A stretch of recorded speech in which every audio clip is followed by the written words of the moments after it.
What's up guys, and welcome to the channel. It's Joanna here, founder and CEO of Uptempo, and today we're going to continue our comparison series of some of the best non-plated tempo shoes on the market. This is a category that I've been exploring deeply over the past few months as I try to shift my training away from relying heavily on those plated shoes like the Saucony Endorphin Pro 3 and Speed 3 and work on building strength in my training. So to do that, I've been pulling heavily for shoes like the Hoka Mach 5, the Adidas Adizero SL, and the two shoes that we have for comparison today. So in one corner, we've got the New Balance Rebel V3, and in the other, we've got the Brooks Hyperion Max. Let's get into it. These shoes are extremely similar on paper when you look at the specs, when you look at the materials going into them, but out there on the road, they are probably the farthest you could get in terms of the ride experience. And that's why I was excited to dive into the comparison today. So let's get into the specs first. The Brooks Hyperion Max has a weight of 7.8 ounces for that men's size 9 sample size. It's got a heel stack of 26 millimeters and a forefoot of 18 millimeters for an 8 millimeter drop. Now, the New Balance FuelCell Rebel V3 comes in at 7.1 ounces, so it's half an ounce lighter than this, which is not noticeable at all on the feet, and it has a stack of 27 in the heel and 21 in the forefoot. Now these are both non-plated and they're designed to be those up-tempo training shoes that can be used for everyday running but are really lean more toward that aggressive speed work style workouts. All right, now let's get into the midsole comparison. So the Brooks Hyperion Max is using this DNA flash foam. This is a supercritical EVA. You'll see on the push test here, when I try to push it in, it is extremely rigid. This is one of the firmest shoes that I've tested in a while. Firmer than standard EVA like the Adizero SL, which uses that light strike, and the Saucony Endorphin Shift 3, which uses that power run.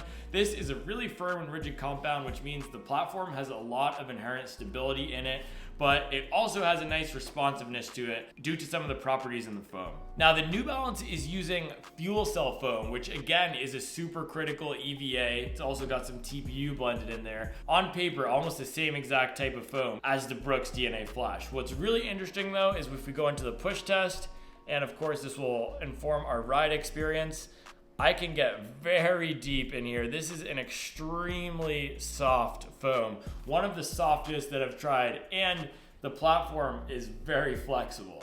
Now, if we remember those specs, the forefoot stack of the Rebel V3 is actually 3 millimeters taller than the forefoot stack of the Hyperion Max, but it is a lot more flexible. In terms of the ride, the softness of that foam is really what's going to be the main differentiator between the two. Because the New Balance Rebel V3 is much softer, it has a more natural, almost ground contact ride experience where you can feel a little bit of the pavement out there when you're pounding it. You can feel that come through the platform, and it is a nice grounded, connected sensation. I tend to like that type of ride, especially for shorter bouts of work and shorter efforts, but I have taken this up to 16 miles and I'll regularly do 10 miles in it, and it doesn't fatigue my legs. I think that has something to do with the heel has a bit more stack in here, and we do see a nice flared platform. I've had no issues with stability because of this wider platform, and it is a nice, soft, bouncy ride. Hyperion Max, on the other hand, is completely opposite to the New Balance. It is not flexible at all. If you see me try to bend this, I can get a little bit, but it's not going to be the same amount of flexion that we see in this New Balance platform. But the benefit of that is it's going to give this a really responsive, snappy feel. Another big difference is this is going to have a huge rocker up front, similar to what we see in the Saucony Endorphin series, except it's starting in a different place. It starts a bit closer to the toes than we see in the Endorphin series, which means that you really have to get up on your toes and push off to get most of the benefit, which is why I was having some trouble initially in using the Hyperion Max. I was doing slower work in it. This is really best for those, I'm gonna say 10K pace and faster type of efforts. That's where I was doing my workout today, 3x2 miles, ending at 10K pace, and this thing felt absolutely great. It felt better than it did at marathon pace, and a big part of that is the rocker combined with this firmer foam, which if you're a bigger runner or a taller runner with a lower cadence, this is gonna be a great option for you. If we compare the uppers here, they both have these engineered mesh type uppers. Let's take a look at the New Balance here first. You're gonna see it has one of those scratchy athletic wear type of materials. It is pretty breathable. You can see it's got small holes in the side, but it is covered by some sort of plastic situation. And then around back in the upper, we got a nice heel counter in here, which adds a bit of structure. And then that elf heel, which it looks like they're getting rid of in the Rebel V4 and SC Elite V4. But overall, this is a very comfortable upper. The toe box is also a bit wider than I'm used to rocking, which is nice. It's a bit more comfortable. That's why this does make a good daily trainer if you want something that's a bit more minimal, but on the softer side. And I've had no issues with the lockdown. If you want a nice wider fit that does feel accommodating, go a half size up. That's what I got just because I wanted to give my toes a little bit more room, and that's been absolutely perfect in the Rebel.